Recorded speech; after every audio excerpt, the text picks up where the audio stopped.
Evening Stars tells the story of the Wentworth women. There is Nina, her sister Avril, at the core of the story, and then their mother, Bonnie, who's a little bit further out. And in many ways, yes. So obviously someone who's read the book. People often ask me, one of the most popular questions I get is, where do you get your ideas? And there's many places I get my ideas from everywhere. So Evening Stars has sort of an interesting journey. A couple of years ago, I was cleaning my office.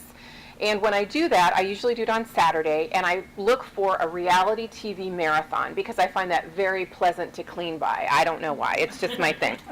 So that Saturday, I had found a Tabitha's Salon Takeover marathon. And I don't know if you know about this show.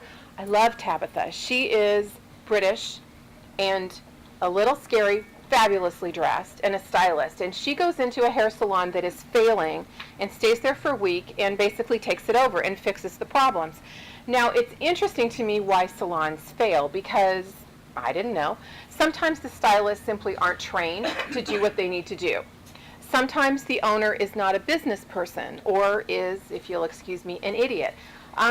Sometimes there's just a bad apple who is messing with everybody. So I'm watching, I'm dusting, I'm sorting paper, I'm shredding, I'm doing all those things. So a new show starts, and this one was really interesting to me. The woman who owned the salon was in so much financial trouble, she was actually sleeping in the back room. She had lost her home, lost her car, and it was going under fast.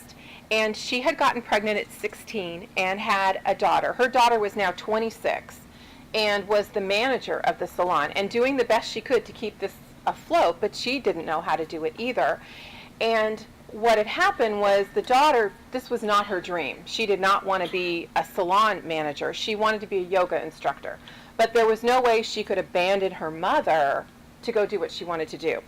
Now, I don't know how it ended because I confess I turned it off at that point because I was filled with ideas.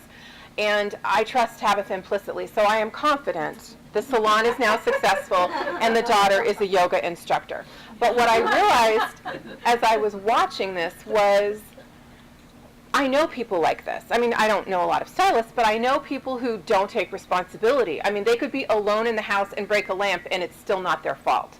It was the wind.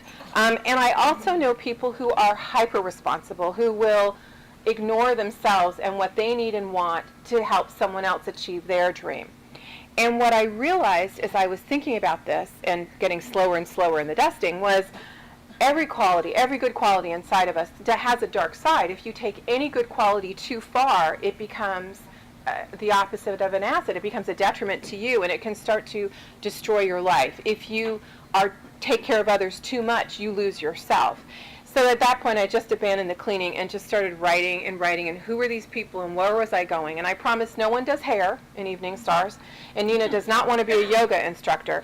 But the core of this book is really about what it means if you take responsibility too far, if you don't take responsibility at all, and how the very best of intentions can become a dark thing if they go to the extreme.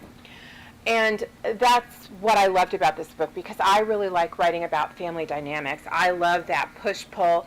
The coolest thing about families, I think, from a writer's perspective, is there's always a secret. Even the best of families has a secret, and you can't talk about it. You can't say what it is.